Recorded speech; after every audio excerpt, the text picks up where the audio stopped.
სამედიცინო ტურიზმის რუბრიკას წარმოგიდგენთ მედიკალ პარკის კლინიკების ქსელი. 26 მულტიპროფილური კლინიკა მთელი მსოფლიოს მასშტაბით.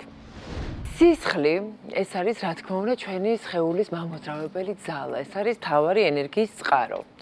და სულ რაღაც 5 ლიტრი სითხეა, თუმცა მართლაც ყველაფერს მოიცავს. როგორც ირკვევა წუთში, ეს ჩვენი 5 ლიტრი სითხე მოივლის მთელ ორგანიზმს 3-ჯერ და რაც შეეხება დღე-ღამეში 100,000 ჯერ.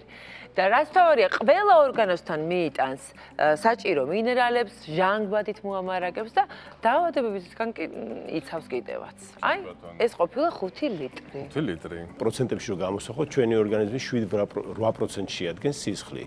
ის ახლა არ ითვლება საქმეს აკეთებს ამ დროს. კი ბატონო, არ ითვლება ორგანოდ, მაგრამ როგორც სხეულის ნებისმიერი ორგანო, ისიც შეიძლება დაავადდეს. და ალბათ, არ ვიცი, მეხის გავარდნასა, ვითაც არა, რაღაცა ყველაზე ცუდი ამბავი, რაც შეიძლება ადამიანმა მოისმინოს ჯანმრთელობასთან დაკავშირებით, არის სისხლის დაავადება, რომელსაც ქვია ლეიკემია, რომელსაც ხალხში სისხლის გათეთრებას უწოდებენ. მოდი ახლა აგიხსნი რა არის ეს საკმაოდ რთული დაავადება ლეიკემია. ჩვენი სისხლი იმყოფება ჩვენს სისხლძარღვოვან სისტემაში შიგნით. ხედავ ხო, წითელი ბურთები არის ერითროციტები, ჟანგბადის ტრანსპორტერები არიან, წითელი ბურთები. შემდგომ გვაქვს თეთრი უჯრედები, ანუ ლეიკოციტები, რომელიც არის ჩვენი დამცველობითი ფუნქციის ლეიკოციტი და თრომბოციტები, ანუ ის უჯრედები, რომლებიც წარმოქმნიან თრომბს, ანუ სისხლის შედადებაში იღებენ მონაწილეობას. მოკლედ, ეს ყველაფერი წარმოიქმნება ძვლის ტვინში, ძირითადად არის ბრტყელი ძვლები, არის მენჯის ძვალი,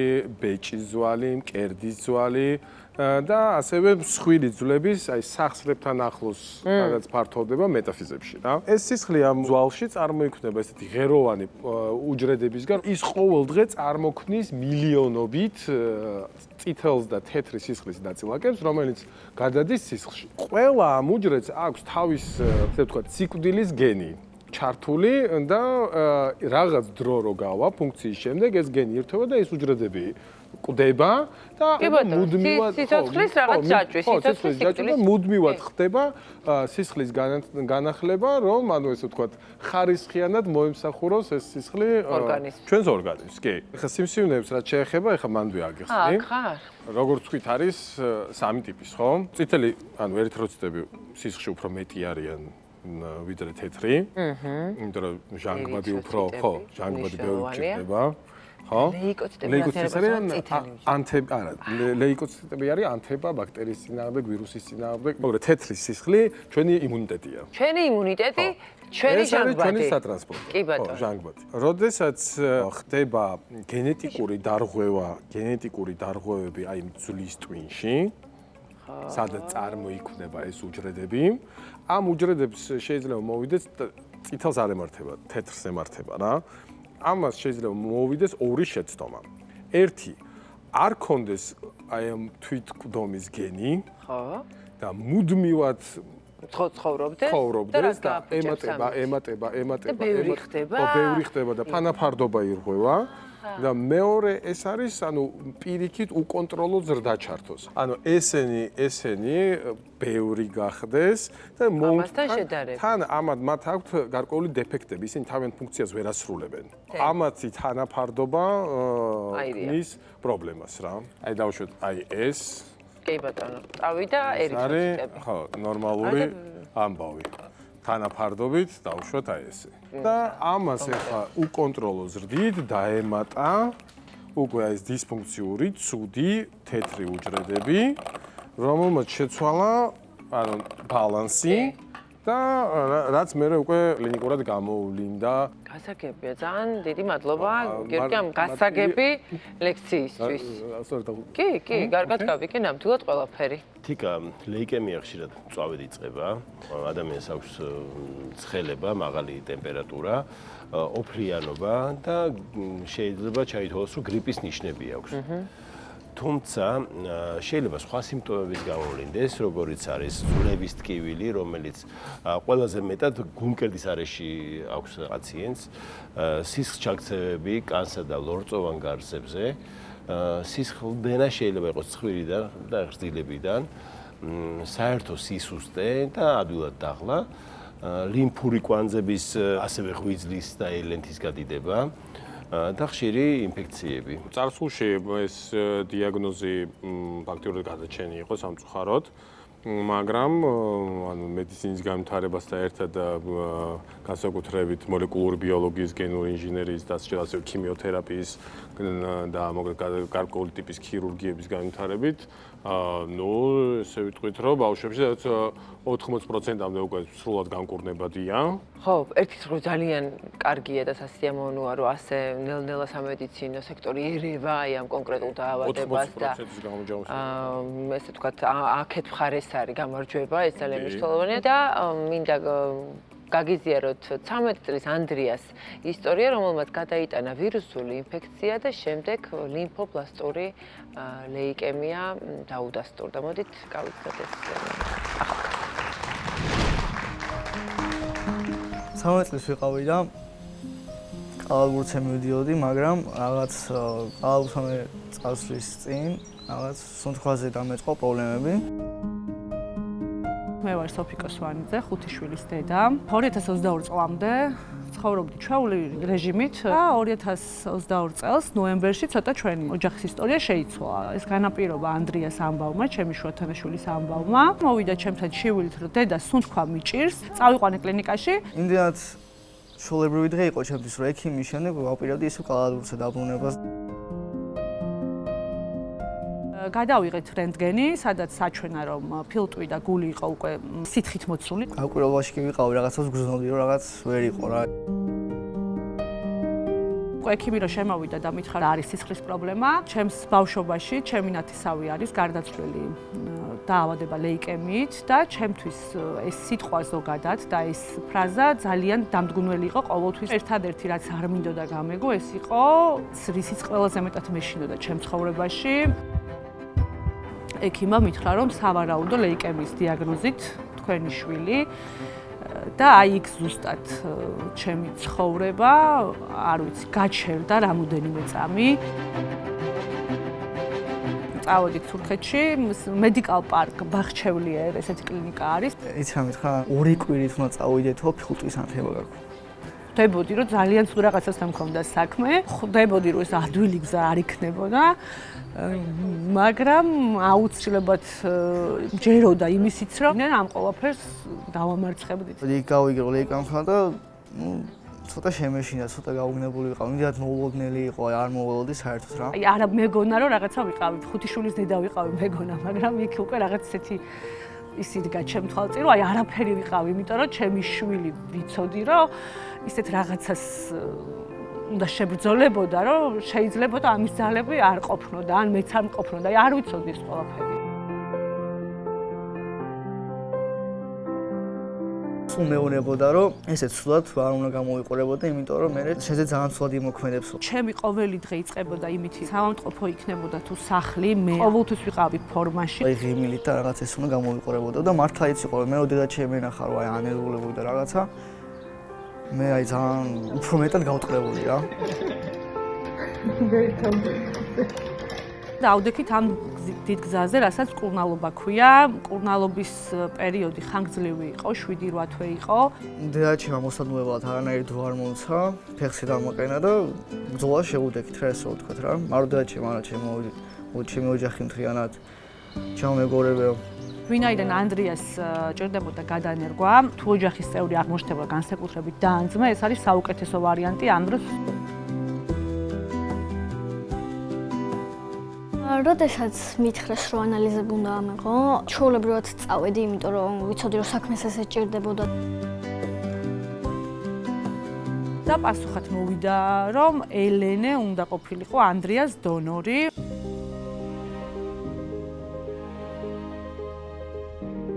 მე რო გავიგე რომ ელენე იყო დონორი. თითქოს მოველოდი რა, ანუ ერენე მე და ერენე სულ გავდით. აი ყველა მაგას გვეუბნებოდი. თან ყველაზე პატარა არის 7 წლის იყო მაშინ, ეხა უკვე 10 წლის გაგოა. როდესაც გავიგე რომ ანდრიას გადავარჩენდი, გამიხარდა, მაგრამ შიშის გრძნობაც მომაწვა იმ მხრივ, რომ აი ძალიან მეტკინება. რაღაც მომენტებია, სადაც ალბათ შენ თავს ყველაზე მეტად უნდა დაანახო, რომ სუსტი არ ხარ, იმიტომ რომ ერთი შვილიც არ სწორზე გიდევს და მეორე შვილიც არ სწორზე გიდევს. ამ დროს რა უნდა თქვას დედამ, არ ვიცი, ულებრივი ცენტრალური ანესთეზიით კეთდებოდა ეს, რადგანაც ბავშვი სხვანაირად ამას ვერ გაუძლებდა. 45 ნაჩხვლეტი აქვს, აი ბიოპსიის ნემსი რო წარმოვიდგინოთ, სადაც შესვლა მოხდა და მოხდა უჯრედების ამოღება. მუსტაუნერული ხა პატარა არ შეეშიდეს თქო და დადგა ის მომენტი, რომ ელენე უნდა ჩაიყვანათ საოპერაციოში. ხოვეც რომ თუ შეიძლება მეთქი, სანამ საოპერაციოში შევამეთქი, რომ ელენეს შემახვედრო მეთქი. ძალიან მინდოდა რომ ელენეს შევხებოდი იმ მომენტში, მაგრამ ვერ შევეხედა, შესაბამისად ეს ჩემთვის რაღაცნაირად ანუ მინდოდა რომ ეგრძნო აი ჩემგან წასული მთელი, არ ვიცი, სითბო ენერგია, რომ აი შენთან ვარდენ.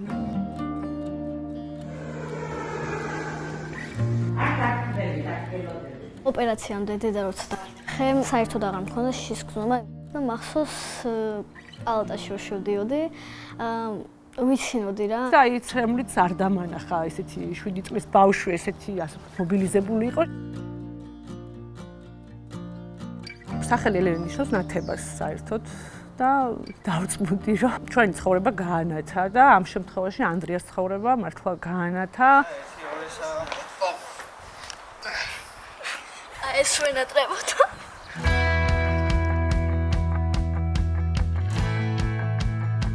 ენერო საოპერაციო გამოვიდა და სუსტად იყო, მაგრამ ცოტა შემეშინდა, მაგრამ თეთრი იყო.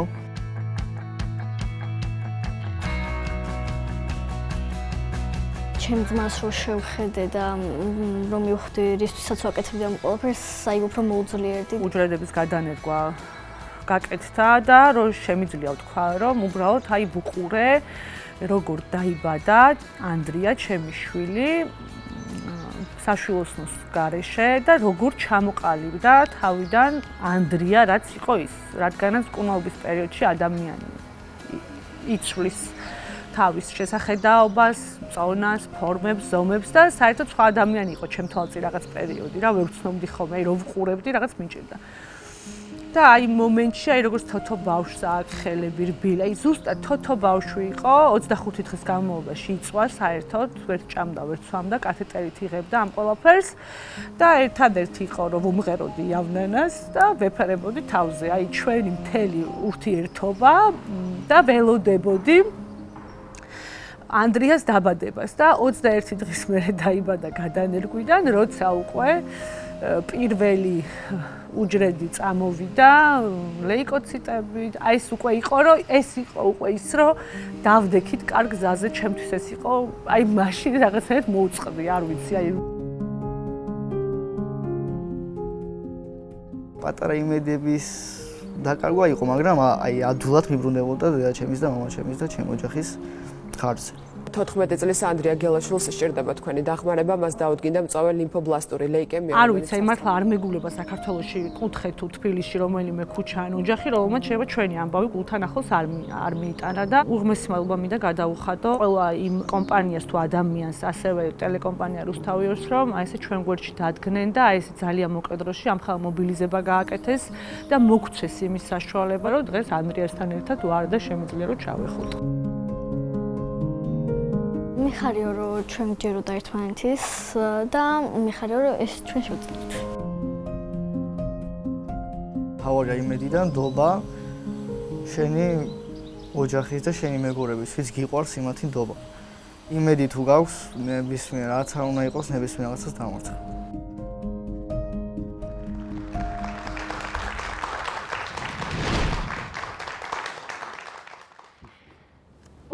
ძალიან რთული იყო ამ ემოციებთან ჭიდაობა, მაგრამ ესეთი გამარჯვებების ამბები არის ალბათ ყველაზე მნიშვნელოვანი, როცა აზიარებ თან. ხო. მოკლედ ანდრია ძალიან ძლიერი გოგოები ყავს გარშემო, რომლებმაც არ ვიცი, საოცარი სიძლიერე აჩვენეს მას და არ მისცეს სხვა შანსი, რომ არ ებრძოლა და რაღაცა სხვა გადაცემაში მგონია თავი, რაღაცა სხვა იმაში. ესე არ მიტირია აქ არასდროს. და რაც მთავარია, რა თქმა უნდა, გარდა ამ ოჯახური საოცარი სიძლიერისა და მართლაც რაღაცა ახალი ცხოვრებისა, რომლებიც ოფოს ოჯახში განვითარდა, რა თქმა უნდა, უდიდესი წვლილი მიუძღვის ექიმებს და იმ სამედიცინო მიღწევებს, რომელიც არის დღეს აბედნიეროდ მსოფლიოში და მოდით, გავიცნოთ ადამიანები, ვინც ეს გზა ესე კარგად დაასრულებინეს ჩვენს მთავარ გმირებს. მოდით, გავიცნოთ ახლა ჩვენი ექიმები, მედიცინის დოქტორი, ბავშვთა ჰემატოლოგი, ბაშაკ აქსოი ადაკლი და მედიკალ პარკის ბიზნესის განვითარების და საერთაშორისო ურთიერთობების ხელმძღვანელი ნატალია დემირკირანი. გამარჯობა. გილოცავთ აი ამ დიდებულ შედეგს, რომელიც დღეს ანდრიას ოჯახშია, ბედნიერება და ჯანმრთელობა. ძალიან მნიშვნელოვანია ასეთი დასასრული ყველასთვის, ვინც ალბათ ადგება აი ამ ძალიან რთულ გზას. პირველ რიგში მინდა ვიკითხო ერთგვარი სტატისტიკა ლეიკემიის. რამდენად ხშირია ეს დაავადება? ლეიკემიას ხშირად ვხვდებით, თუმცა ეს ჩვენი კლინიკის სპეციალიზაციაა. ჩვენი საქმე მაღალი რისკის მქონე პაციენტების მკურნალობაა. თითქმის ყოველ კვირას გვყავს ლეიკემიით დაავადებული ახალი პაციენტი. ზოგადად პედიატრიული ჰემატო-ონკოლოგიური დაავადებები ძალიან იშვიათია, თუმცა მაინც არსებობს იმის რისკი, რომ დაავადება განვითარდეს და მათ შორის ძალიან რთულ ფორმებში. რა კრიტერიუმებით ან ლაბორატორიული კვლევებით ვწვავთ დიაგნოზს? ლეიკემიის შემთხვევაში პაციენტის სიმპტომები ძალიან გვეხმარება. პირველ რიგში ვცდილობთ სიმპტომები გავიგოთ. პედიატრიული პაციენტებისთვის სიმპტომები როგორც წესი მწვავეა ხოლმე. რამდენიმე კვირაზე მეტი დრო არ სჭირდება სიმპტომების გამოვლენას. პაციენტს აქვს მოთენთილობა, მოუსვენდრობა, ფერმკრთალია. აქვს დალურჯებები სხეულზე. თან თუ პაციენტი თავს ისე კარგად არ გრძნობს, როგორც მანამდე, ეს გვეხმარება იმის დადგენაში, რომ პრობლემა არსებობს. ამის მერე კვლევას ვაგრძელებთ სისხლის საერთო ანალიზით და რა თქმა უნდა ძვლის ტვინის შემოწმებით. ასპირაცია და ბიოფსია გვაძლევს საბოლოო პასუხს. გარდა ამისა, არსებობს კვლევები გენეტიკურ და მოლეკულურ დონეზეც, რომელთაც ვატარებთ და ვადგენთ ლეიკემიის კონკრეტულ ტიპს. ამგვარად შესაძლებელია თერაპიის მორგება კონკრეტულ პაციენტზე, რისკ ჯგუფის და ლეიკემიის ტიპის მიხედვით. ზაფხულში 30-40 წლის წინ ეს დიაგნოზი ნამდვილად ჩემს არავე იყო. დღეს მკურნალობის რა მეთოდებს მიმართავთ და რა ახალ შესაძლებლობებს გიხსნით თანამედროვე მედიცინაში. ანუ როგორ მკურნალობთ ლეიკემიას და რა შედეგი? დღეს მართლაც კარგი შესაძლებლობები გაგვაჩნია. ჩვენ გვაქვს არა მხოლოდ ახალი ქიმიო და კომბინირებული თერაპიები, არამედ შეგვიძლია ღეროვანი უჯრედების გადანერგვაც, რაც ჩვენი პაციენტებისთვის ერთ-ერთი შესაძლებლობაა. მაგრამ იმედი გვაქვს მომავალში ახალი გენეტიკური და უჯრედული თერაპიებიც დაემატება დღევანდელ თერაპიებს. ძალიან დიდი იმედი გვაქვს გვექნება მეტი შედეგი და ნაკლები გვერდითი ეფექტი. არაჩვეულებრივი ამბავია. ანდრიას ამბავს რაც შეეხება მის შემთხვევაში რა გააკეთეთ. ძალიან ემოციური და სასიამოვნო მომენტი იყო ანდრიას, სოფის და ელენეს აქნახვა. მართლაც ძალიან ემოციური მომენტია. ალბათ მეც ვნახეთ. დიახ, დაგინახეთ, მეც წრემლები მომადგა თვალებზე. ამით მართლაც ძალიან ვამაყობ. ისიც მინდა ვთქვა, რომ მათ მთელი გული და სული ჩადეს ამაში, განსაკუთრებით დედამ. შეგვიძლია ვთქვათ, რომ ყველაფერი თავად ანდრიამ გადალახა. ჩვენ მხოლოდ დავეხმარეთ მას ამ გზის გავლაში. დედაც ძალიან დაგვეხმარა. ანდრია კი ძალიან მამაცურად გაუმკლავდა ყველაფერს და ის ცოცხალი. მკურნალობის რა მეთოდი გამოიყენეთ? პირველ რიგში ლეიკემია უნდა აკონტროლო. რემისიის კრიტერიუმები უნდა დააკმაყოფილო. რა თქმა უნდა, ჰემატოპოეტური გადანერგვის ჩატარება იმ შემთხვევაშიც დასაშვებია, თუ რემისია არ მივიღეთ. ამის მცირე შანსიც არსებობს, მაგრამ სასურველი კრიტერიუმი რემისია, იმისთვის რომ გავზარდოთ გადარჩენის შანსი. ამიტომ თავიდან ქიმიოთერაპიით დავიწყეთ. რემისიის ფაზაში გადავიყვანეთ. ამის მერე საავადმყოფოში მიღებიდან დაახლოებით 3-4 თვის მერე გადავწყვიტეთ ტრანსპლანტაცია. მანამდე კი დონორს ვეძებდით. ვიცოდით, რომ ელენე შეესაბამებოდა დონორად, მაგრამ თუ არ აღმოჩნდა ოჯახის წევრი, რომელიც დონორად გამოდგება, ასეთ შემთხვევაში საჭიროა დონორის სხვა განმოძებნა. კარგ შემთხვევაში კი ამისთვის 1 ან 2 თვეა საჭირო. ამიტომ როგორც კი პაციენტს ვუსვამთ დიაგნოზს და ვფიქრობთ, რომ ღეროვანი უჯრედის გადანერგვა დასჭირდება, მაშინვე ვიწყებთ დონორის ძებნას. ეს ხდება თურქეთშიც, მსოფლიოს მასშტაბითაც. ვუკავშირდებით ყველა შესაძლო ბანკს. მადლობა ღმერთს, ანდრია შემთხვევაში ყავდა ელენე, ამიტომ დრო არ დაგვიკარგავს. ღეროვან უჯრედებს საიდან იღებთ? ძვლიდან თუ სისხლიდან? ორივე გზა შესაძლებელია. ჩვენი ძვლის ტვინი გამოიმუშავებს ღეროვან უჯრედებს. ზოგ შემთხვევაში რეკომენდირებულია ღეროვანი უჯრედების აღება ძვლის ტვინიდან. ზოგჯერ შესაძლებელია ღეროვანი უჯრედების სისხლიდან მიღება გარკვეული აპარატურის დახმარებით. ელენეს შემთხვევაში ოპერაცია ჩაატარეთ. ანუ ძვლიდან აიღეთ ღეროვანი უჯრედები. დიახ, ღეროვანი უჯრედები უშუალოდ ძვლის ტვინიდან ავიღეთ. ეს უფრო უსაფრთხო გზაა იმისთვის, რომ არ გვქონდეს გვერდითი ეფექტები გადანერგვის მერე. ელენეს ავუხსენით, ის მამაცურად მიუდგა საკითხს. დაგვთანხმდა ქირურგიული ოპერაციის ჩატარებაზე. დიახ, ოპერაციამდე აუცილებელია დონორთან კონტაქტი. აუცილებლად უნდა ავუხსნათ, მაშინაც კი თუ პატარები არიან. ბავშვები ძალიან მამაცები არიან და როდესაც საქმე მათ დებს ან ძმებს ეხება, ყოველთვის გვეხმარებიან. დიახ, ნახე მათი ისტორია. რა ხდება ძვლის ტვინის გადანერგვის მერე? გადანერგვის მერე ველოდებით და იმედით ვუყურებთ, რომ ახალი უჯრედები იცოცხლებენ და იმუშავებენ. უჯრედები ძვლის ტვინში იკავებენ ადგილს და იწყებენ გამრავლებას. დაახლოებით 14-21 დღის მერე უკვე ვხედავთ პირველ შედეგებს. ყოველთვის ასე ხდება? თითქმის ყოველთვის. ოპტიმისტურად შევხედოთ, ხანდახან გადანერგვა წარუმატებლად მიდის, მაგრამ ეს რისკი არ არის მაღალი. აი, მაინტერესებს თქვა, არის ცალკე განყოფილება მისთვის? მართალი ბრძანდებით, ამ პაციენტებს სჭირდებათ იზოლირებული სივრცეები. ასევე საჭიროა სპეციალიზებული პროფესიონალების გუნდი. ამიტომ ჩვენ გვყავს პედიატრიული ჰემატო-ონკოლოგების გუნდი საავადმყოფოში. ექიმები, მედდები, ოკუპაციური თერაპიის სპეციალისტები, ფსიქოლოგები, ფიზიოთერაპევტები, ნუტრიციოლოგები. უდიდესი გუნდი გვყავს და გვაქვს სპეციალური სივრცეები, რომლებიც ამ პაციენტებისთვისაა შექმნილი. ამ ოთახებში სპეციალური ფილტრებია, რათა დავიცვათ პაციენტები ჰაერის გზით გადამდები დაავადებებისგან. და ერთი კითხვაც მინდა დაგისვათ, თანამშრომლობ თუ არა ქართულ კოლეგებთან. დიახ, ჩვენ ძალიან კარგი კოლეგები გვყავს. ახლა უკვე მეგობრებიც.